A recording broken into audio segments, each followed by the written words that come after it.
To accurately comprehend the catastrophic grandeur and devastating force of the Nagal Army, one must look to the invasion of the Drea kingdom in DC 347. It was upon the soon-to-be scorched plains of Askadal that the Nagal sovereign, Emperor Cyrus, unleashed the maximum potential of his kind, not merely as a conquering army, but as an apocalyptic force of nature. The chain of command. The command structure of the Nagal is brutally primal, flowing downward with the unstoppable inevitability of cascading magma. At the apex sits Emperor Cyrus, the living core of the empire's wrath. Directly beneath him operate the barons, towering elemental warlords who do not deal in the petty logistics of lesser races. Instead, they serve as conduits, channeling the Emperor's fury downward to the frontline commanders known as the Overlords. Unlike the commanders of Rawaka and Seram, or the cold tacticians of Drea who orchestrate war from the safety of the rear, these Overlords are the tip of the spear. They are terrifying, towering avatars of combustion who wade directly into the carnage, physically leading the charge and fighting shoulder to shoulder with their fiery kin. This simplistic chain of command is absolute, and its momentum is entirely irreversible. A wildfire does not hesitate, nor does it know how to retreat. Once Emperor Cyrus issues a decree and the barons unleash the overlords, the path of war is eternally sealed. The Nagal hosts are never conditioned with commands to hold ground, maneuver tactically, or withdraw to preserve numbers. Their singular doctrine is perpetual assault. They crash into enemy lines as an endless, self-sustaining inferno, driven by a primeval urge to relentlessly push forward. They fight with a singular purpose, to consume the opposition until either the enemy is reduced to ash or the Nagal themselves burn out in a blaze of glorious rage. Communication. The structure of Nagal communication is strictly linear, a one-way torrent of fury flowing from the apex downward. While this ensures their host remains a chaotic and irreversible force of nature, it simultaneously exposes a glaring tactical vulnerability. Despite their catastrophic physical might and suffocating numbers, a severed portion of the horde, cut off from the immediate presence of Emperor Cyrus or his barons, can be outmaneuvered. A highly disciplined adversary could exploit this through a strategy of fragmentation, isolating clusters of the inferno and extinguishing them piece by piece. Emperor Cyrus does not orchestrate complex maneuvers. He issues a singular, primal decree. These mandates are brutally brief, tailored to the raw, elemental minds of his monsters. Burn, shatter, and consume. Once this command is unleashed at the dawn of an invasion, the hordes pour forward, converging upon their targets like a volcanic surge. Yet, as they push deeper into enemy territory and distance themselves from their epicenter, a profound severance takes hold. The tether of command frays and breaks. The Emperor's will travels only outward, echoing in the minds of his kin as a permanent, unbreakable mandate, a relentless, endless tide of forward devastation, with no capacity for tactical recall or reporting. Raider. The Raiders form the suffocating bulk of the Nagal host. They are the endless tide of the invasion, abominations forged from jagged volcanic minerals. Their very physiology is a weapon. Molten rock and searing flame constantly bleed from their cracked, stony flesh. Within this massive swarm of destruction, the Raiders naturally divide into three distinct manifestations of ruin: the Berserker, the Warmonger, and the Arsonist. The Berserker, wielding twin axes manifested from pure, solidified fire. These entities are born in a state of perpetual frenzy. They possess no concept of fatigue or preservation. existing solely to hack, butcher, and burn in an eternal hunger for slaughter. The warmonger.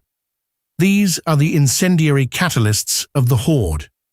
Functioning as radical zealots, their primary purpose is to agitate and whip the surrounding raider packs into a terminal bloodlust.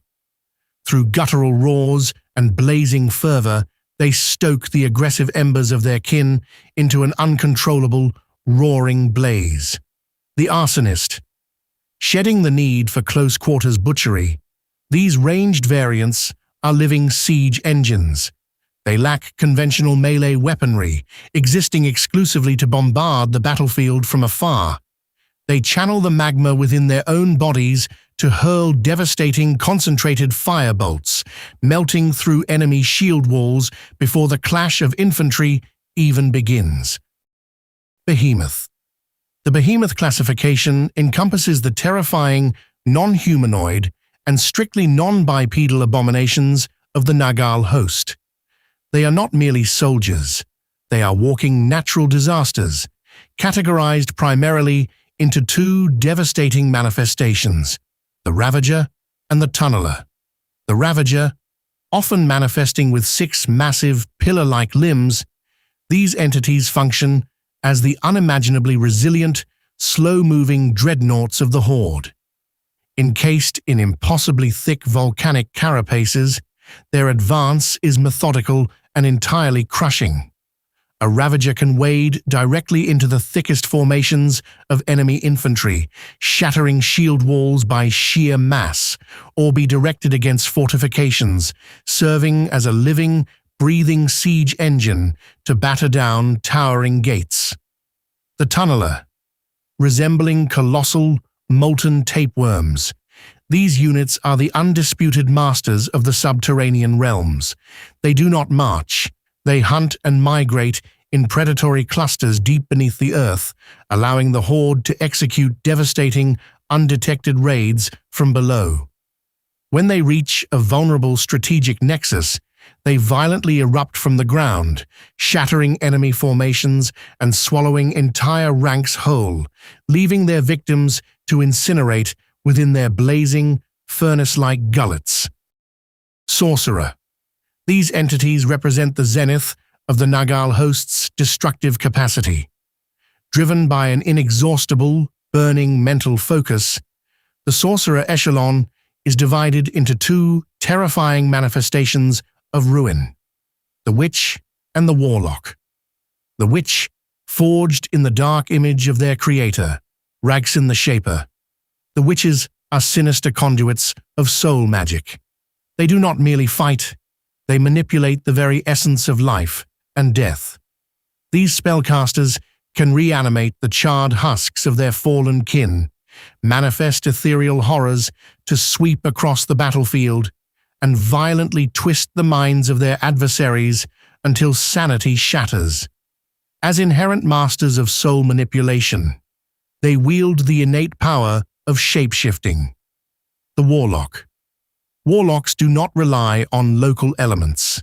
They weaponize the chaotic cosmic residue bleeding from the unfathomable voids beyond Earthrealm and all known dimensions. These soldiers of ruin can call down apocalyptic torrents of fire from the skies, fracture the ground with devastating seismic tremors, and tear open violent volcanic fissures directly beneath enemy formations. Most terrifyingly, by shattering the cosmic boundaries that bind them, a warlock can rapidly mutate into an unpredictable, chaotic apex predator, a formless nightmare unleashed upon the front line. Doctrines of the Nagal. To speak of strategy or military doctrine when discussing the Nagal host is almost a misnomer. They possess only one unbreakable, primal rule: perpetual, forward momentum. Unlike the highly calculated defensive maneuvers of the Drea kingdom, the Nagal do not hold lines. They do not execute complex flanking maneuvers, and the concept of a tactical retreat does not exist in their consciousness. Once unleashed, the Horde exists solely to crash into the enemy and push deeper. It is a doctrine of sheer, overwhelming attrition, designed to break the spirit and the shield walls of their adversaries, not through cunning, but through the terrifying inevitability of an endless, advancing inferno. Logistics. The concept of logistics, supply lines, wagons, and encampments is entirely alien to the Nagal. While the Drea kingdom must meticulously calculate grain, iron, and rest to sustain its vast armies, this volcanic swarm requires nothing. They do not eat, they do not drink, and they never sleep. Their very physiology is an instrument of war. Every single entity is a self-contained, living weapon forged from magma and stone. Their only equivalent to a supply chain is their instinctual drive to multiply and swarm. The need to overwhelm through sheer mass is their logistics. The horde sustains itself purely on its own catastrophic momentum. As long as the fire burns, the march continues. The Nagal Honor Guard. Resting directly beneath the searing will of Emperor Cyrus is the Baron caste. These entities function as the supreme generals of the horde, but their primary, most terrifying purpose lies elsewhere. They are the personal honor guard of the Emperor. While the Drea kingdom relies on meticulously drilled, heavily armored elite knights to protect its sovereign, Cyrus is flanked by the most devastating, battle-hardened warlords the volcanic realms have ever birthed. There is no singular combat archetype among the barons. Their ranks are a chaotic amalgamation of the host's deadliest manifestations, hand-picked for their unrivaled savagery. One baron might be an unnaturally massive berserker, wading through enemy lines with axes forged from condensed magma, while the one standing beside him could be a reality-bending warlock, calling down apocalyptic fire from the cosmos. Their power is diverse, unpredictable, and unmatched. To stand beside the Emperor, to receive his direct mandates, and to strategize the doom of nations requires a bipedal sentient form. Thus, the barons remain towering, humanoid avatars of ruin, forged to reflect the terrifying image of Cyrus himself.